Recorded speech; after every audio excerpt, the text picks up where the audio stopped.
I told myself I was staying because of my children, but the truth I had to face was that staying was teaching them something I never wanted them to learn. The day I finally left was the day I started showing them what they actually deserved. I found out the lying started before we even unpacked the moving boxes. Not small lies, the kind that rewrite everything. He had told me before we moved in together that he had no debt, that his last relationship had ended mutually, that he wanted more children. Every single piece of it was built on a foundation that never existed. I stayed anyway, I know how that sounds. But I had 2 kids who called him dad by then. I had a mortgage with his name on it. And I had spent 2 years believing my instincts were just my unresolved issues talking, because that's what he always said when I got close to the truth. You know you have trust issues. This is that. I had told him about my first marriage, about the ways that man had hurt me, and he had taken every detail and kept it somewhere he could open whenever I got too close to seeing clearly. The therapy session was supposed to be for us. He sat down and within 10 minutes he was describing my episodes, my volatility, my history. The therapist looked at me with such careful neutrality and I sat there thinking, he practiced this. He came in here with talking points.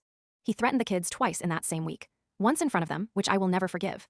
He said if I filed anything he would fight me for full custody because anyone could see how I struggled. He used the words I had given him in private, turned them into a legal strategy.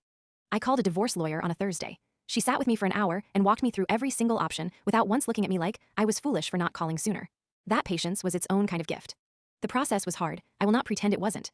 But the moment I remember most is loading the last bag into the car while my daughter stood in the doorway watching.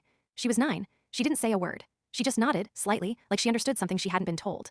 I hope she carries that image, her mother choosing herself, her mother deciding the story didn't have to end the way it was heading. My kids watched me leave, and I really think, it showed them exactly what they deserve. A person who knows when to go.